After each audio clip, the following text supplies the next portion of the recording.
네, 반갑습니다. 오늘은 배구의 과학적 원리를 알아볼 거고요. 그 과학적 원리를 리시브에 적용해 보도록 하겠습니다. 총 5가지를 다뤄볼 건데요. 리시브의 개념을 복습할 거고요. 입사각과 반사각의 개념을 알아보겠습니다. 그리고 그것을 배구에 적용해 보겠습니다.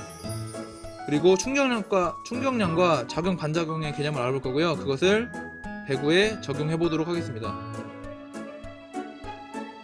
첫 번째는 리시브의 개념입니다. 상대방이 넘긴 볼을 받는 것을 총칭하여 말합니다.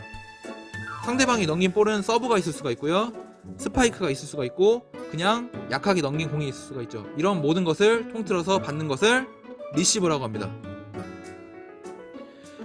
다음은 입사각과 반사각의 개념입니다. 어렵게 생각하지 마시고요, 간단하게 생각하시면 될 것 같습니다.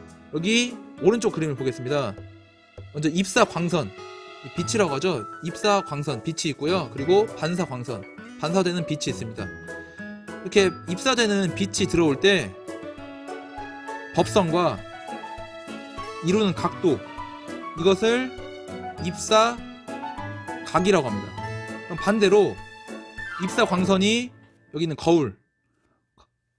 거울에 반사돼서 나갈 때의 빛, 이 반사광선과 법선이 이루는 각도를 이제 반사각이라고 합니다. 예를 들어서 입사각이 30도면 반사각도 30도입니다. 그러면 다시 아래로 내려와서 입사각이 45도면 반사각도 45도입니다.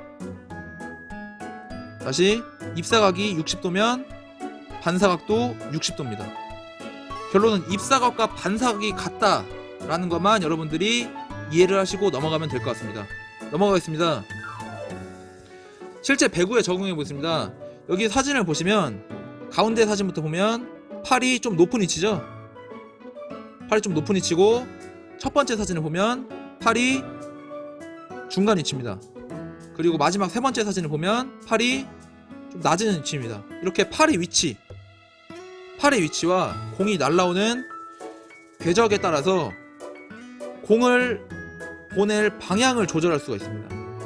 다시 말해서 팔의 위치와 공의 궤적에 따라서 입사각과 반사각이 변화되기 때문에 이걸 조절해서 공을 보낼 방향을 조절하게 되는 겁니다.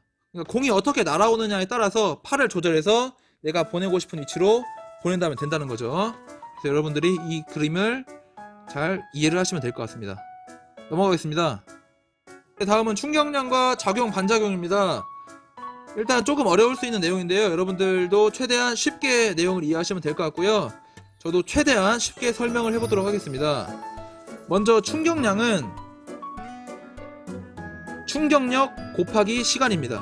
이게 무슨 말이냐, 100이라는 충격량을 가진 공을 던졌을 때 손으로 받았다고 가정하겠습니다. 손으로 받을 때 1초에 걸려서 받으면 손에 가해지는 충격력, 힘이죠. 그게 100이 되는 거고요.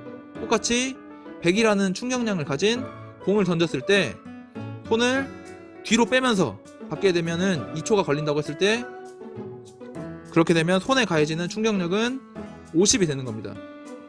다시 말해서 여러분들이 공을 하늘 높이 던지고 다시 받을 때 손을 고정한 상태에서 받는 거와 손을 아래로 내리면서 받는 두 가지가 있을 겁니다.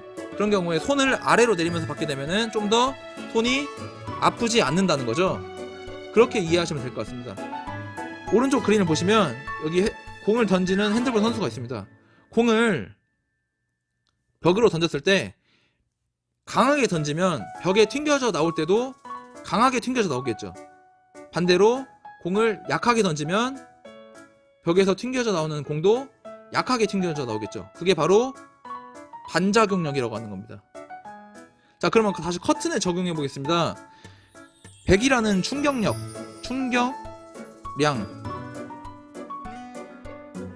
가지고 있는 공을 벽에 던졌을 때는 1초 만에 다시 튕겨져 나오고요.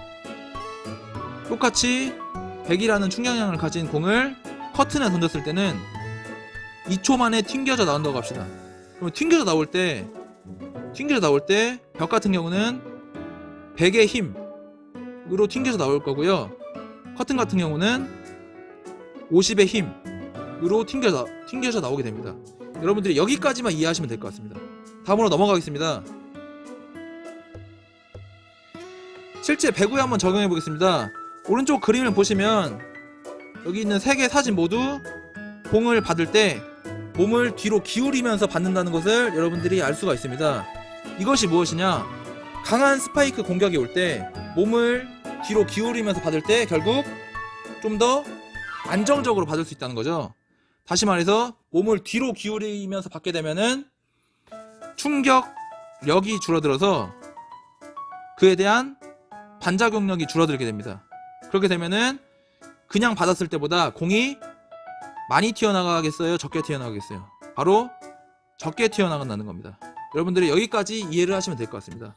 오늘은 배구의 과학적 원리, 입사각과 반사각을 리시브에 적용해 봤는데요. 어렵게 생각하지 마시고 쉽게 선생님이 설명한 수준에서 이해를 하시면 될 것 같습니다. 오늘 수업은 여기까지 마치겠고요. 모두 고생하셨습니다.